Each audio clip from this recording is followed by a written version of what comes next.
Hello मेरे प्यारे sister, इस वीडियो में मैं हूं आपका भाई चंदन एक बार फिर से आप लोग के सामने प्रेजेंट हो चुके हैं। मेरे प्यारे सिस्टर, अब आप लोग बहुत दिन से इंतजार भी कर रहे थे कि आखिर चंदन सर कब आएंगे। हम सारा टेलीग्राम ग्रुप भी देखते रहते हैं, हमेशा एक्टिव रहते हैं, आप लोगों का कमेंट भी देखते रहते हैं। उन सारे कमेंटों को देखने के बाद, सारे चीज को देखने के बाद मुझे लगा कि नहीं, अब हमें डायरेक्ट आप लोग को सामने जा करके, कैमरे के पीछे नहीं, डायरेक्ट सामने जा करके आप लोगों से कुछ बातचीत करो, कुछ संवाद आप लोगों के लिए छोड़ दें, क्योंकि अब आप लोग जितने भी प्यारे सिस्टर हैं सबके लिए बहुत बड़ी गुड न्यूज आने वाली है और गुड न्यूज आपको जानना जरूरी है। चलिए, सबसे पहले जितने भी प्यारे सिस्टर हैं सबको पुनः कंग्रेचुलेसन कि आपने ज्वाइनिंग कर लिए हैं।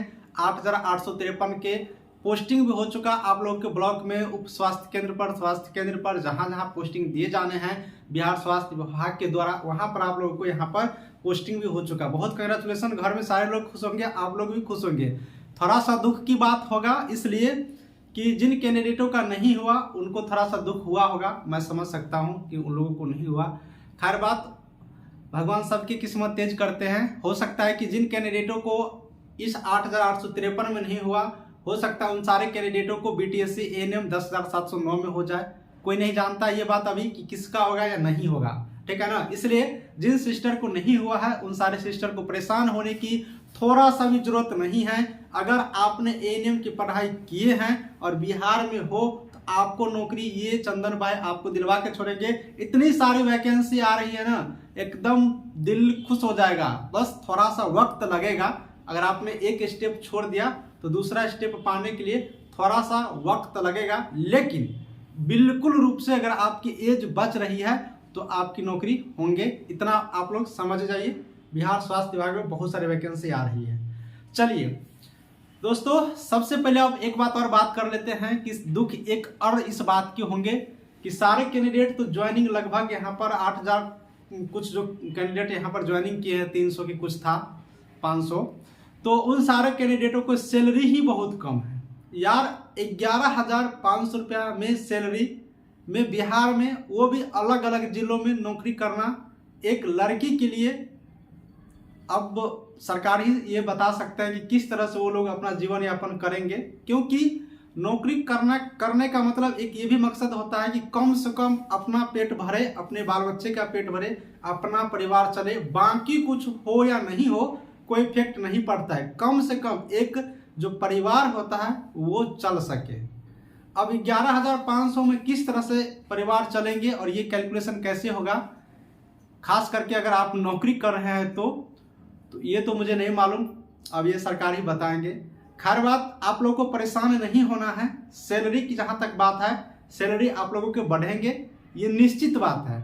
सैलरी की जिक्र हमने पिछले एक बार वीडियो बनाए थे, करीब हमें लग रहा है कि 1 महीना हो गया, उसमें हमने जानकारी दिए थे कि सैलरी आप लोगों को बढ़ेंगे, जानकारी आने वाली है। लेकिन सैलरी से रिलेटेड बातें चल रही है, ये बात सच है, हम आपको बता दे रहा हूं अभी भी, और आप लोग को सैलरी बढ़ेंगे, इसलिए परेशान नहीं होना है किसी भी कैंडिडेटों के। और दूसरी पॉइंट कि देखिए, अगर आप लोग नौकरी कर रहे हैं तो और वो संविदा पर कॉन्ट्रेक्चुअल, तो आप लोग थोड़ा धैर्य बना के रखिए। आप लोगों के लिए हमेशा मौका आएंगे परमानेंट वैकेंसी जब आएगी उसमें होने का। और जो कैंडिडेट ज्वाइनिंग कर लिए हैं उन सारे कैंडिडेटों को परमानेंट हो जाएगा, इतना बात आप लोग कान खोल करके सुन लीजिए, ठीक है। परमानेंट होना तय है अगर आपकी एज बच रही है। अब जो कैंडिडेट लास्ट का 5 साल एज बचा होगा वो कैंडिडेट ज्वाइनिंग किए होंगे तो उसका कोई ये नहीं है, लेकिन हर 3 साल पे, 4 साल पे परमानेंट वैकेंसी आती है, इतना मैं बात बता देता हूं। और 3 साल 4 साल आप लोग सेवा करिए, आप लोग को बिल्कुल रूप से परमानेंट वैकेंसी में फायदा मिलेंगे। और जिनका 5 साल पूरा हो जाएगा उनको तो 25 नंबर मिलेगा ही, तो उनको परमानेंट होना है, ये सारी बात है। तो एएनएम 8853 वाले को भी मेरे प्यारे बहना, मेरे प्यारे सिस्टर, आप लोग नहीं घबराइएगा, परेशान नहीं होइएगा। कोई डाउट हो, कोई दिक्कत हो तो टेलीग्राम ग्रुप का लिंक डिस्क्रिप्शन में है ना, ज्वाइन करिए। डायरेक्ट आप अपने भाई चंदन से बात करिए, हर प्रॉब्लम का आंसर मैं सॉल्व करूंगा। हर हेल्प करने के लिए मैं हमेशा आप लोग के साथ रेडी रहता हूं और रहूंगा। बस आप अपने चंदन भाई को मैसेज करिए, आपकी सारे प्रॉब्लम दूर होंगे। कमेंट भी कर सकते हो, कमेंट का भी मैं आंसर देते रहता हूं। जिन सिस्टर के पास, जिन मेरे प्यारे बहना के पास, जिनके भी पास मेरा मोबाइल नंबर है, प्लीज यार आप लोग हमेशा डिस्टर्ब मत करिए। मैं इस बात को बार बार कहता हूं और आप लोग बार बार गलती करते हो। फोन करिएगा, मैं फोन रिसीव नहीं कर पाऊंगा जब आप करिएगा, क्योंकि एक्चुअली मैं भी बिजी रहता हूं। आपको तो नौकरी हो गया, मुझे भी नौकरी है, तो हम भी नौकरी करेंगे ना। अब आप लोग ड्यूटी में रहिएगा, उस टाइम फोन करूंगा तो कैसे फोन रिसीव करिएगा? नहीं कर पाइएगा, कभी नहीं कर पाइएगा।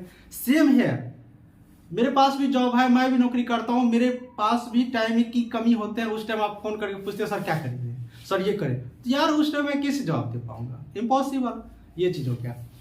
चलिए, बिहार तकनीकी सेवा आयोग के अंतर्गत जहां तक काउंसलिंग की बात है, तो काउंसलिंग वाले प्यारे सिस्टर सबको बता दूं कि ट्विटर की काउंसलिंग होना है। अब पहले आप लोग का ही काउंसलिंग होना था, हम जानकारी दिए थे, लेकिन ट्विटर नर्सिंग का अब काउंसलिंग की प्रक्रिया स्टार्ट होंगे।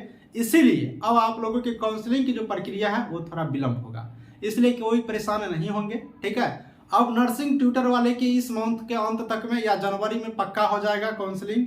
उनके काउंसलिंग के बाद सिर्फ ANM, OT technician, ECG technician, x-ray technician वाले को शॉर्टकट है, वो सबको छोटे छोटे वैकेंसी उन लोगों के लिए जाएंगे। उन लोगों की प्रक्रिया 2 महीना में खत्म हो जाएगी। उसके बाद आप लोगों को यहाँ पर काउंसलिंग होगा। कुल मिलाकर के बात करिएगा, आप लोगों में अब थोड़ा टाइम लगेगा।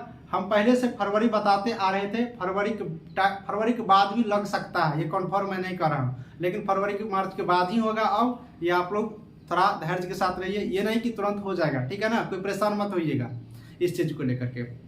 दूसरी पॉइंट, आप लोग कट ऑफ के लिए बहुत ज्यादा परेशान है, सर कट ऑफ कितना जाएगा, कट ऑफ कितना जाएगा। कट ऑफ वाला मैं वीडियो बना चुका हूं। कट ऑफ के लिए आप लोग उस वीडियो को तब तक के लिए देखिए। मेरे पास जो आंकड़ा है, जो मेरे पास यहाँ पर आंकड़ा है, उस आंकड़े के अनुसार से मैं एक अनुमानित संभावित कट ऑफ बनाया हूं।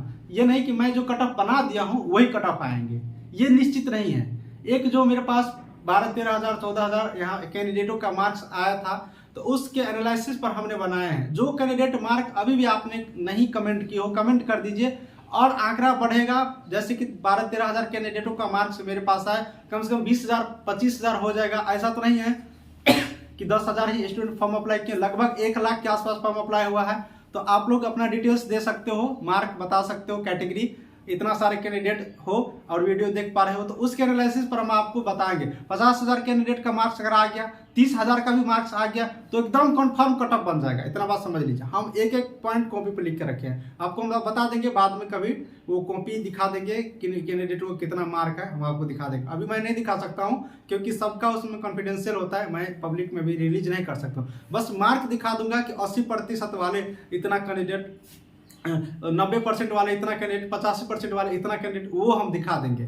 ठीक है, 500 के 80% वाले कितना कैंडिडेट है, 90 वाले, ये सब इस चीज को आप लोग ये समझ सकते हो, इसलिए परेशान नहीं होना। तीसरी बात है, बहुत सारे मेरे प्यारे सिस्टर को यहाँ पर फॉर्म भरने में गलतियां हुआ है, जैसे कि जाति प्रमाण पत्र अपडेट नहीं किया, ईडब्ल्यूएस अपडेट नहीं किया, एनसीएल अपडेट नहीं किया।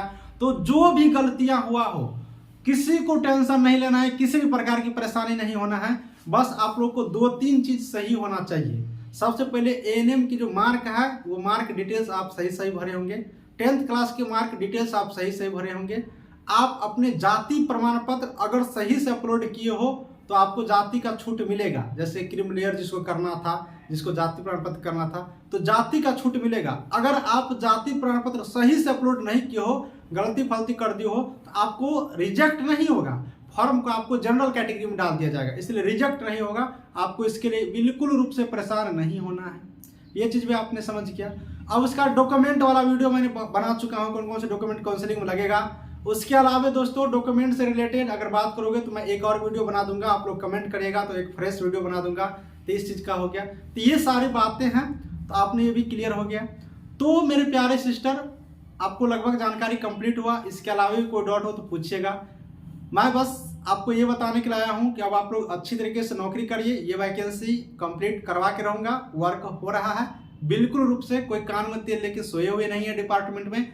और मैं तो जॉब करूंगा नहीं, ये तो सिस्टर लोग जॉब करेंगे, फिर भी मैं आप लोग के प्रति इतना करते रहते हैं। इसलिए आप लोग इस चैनल को सब्सक्राइब करिए, सारे सिस्टर को शेयर करिए और सारे लोग टेलीग्राम ग्रुप में जुड़िए, क्योंकि ये परमानेंट वैकेंसी है। एक साथ वर्क करना पड़ेगा, एक साथ डिपार्टमेंट को बताने होंगे कि सर हम लोगों का रिजल्ट फंसा हुआ है, क्योंकि ये बिहार है भैया, बिहार है सिस्टर। यहाँ पर जो सोचोगे उसका उल्टा ही होता है, उसका सीधा नहीं होता है। मैं आपको बता दे रहा हूँ हिंट में। खैर बात, देखिए क्या होती है नहीं होती है, कोई जानकारी आती है ऑफिशियल तो मैं आपको पुनः अपडेट दूंगा। और इस वीडियो को यहीं पर समाप्त करते हैं। अगर आपको भी अच्छा लगा होगा तो प्यारे से चंदन भाई के लिए एक लाइक जरूर करिएगा और सारे सिस्टर को ये वीडियो शेयर करिएगा। चलिए वीडियो को समाप्त करते हैं, मिलेंगे नेक्स्ट वीडियो में कोई नई जानकारियों के साथ। तब तक के लिए बाय बाय।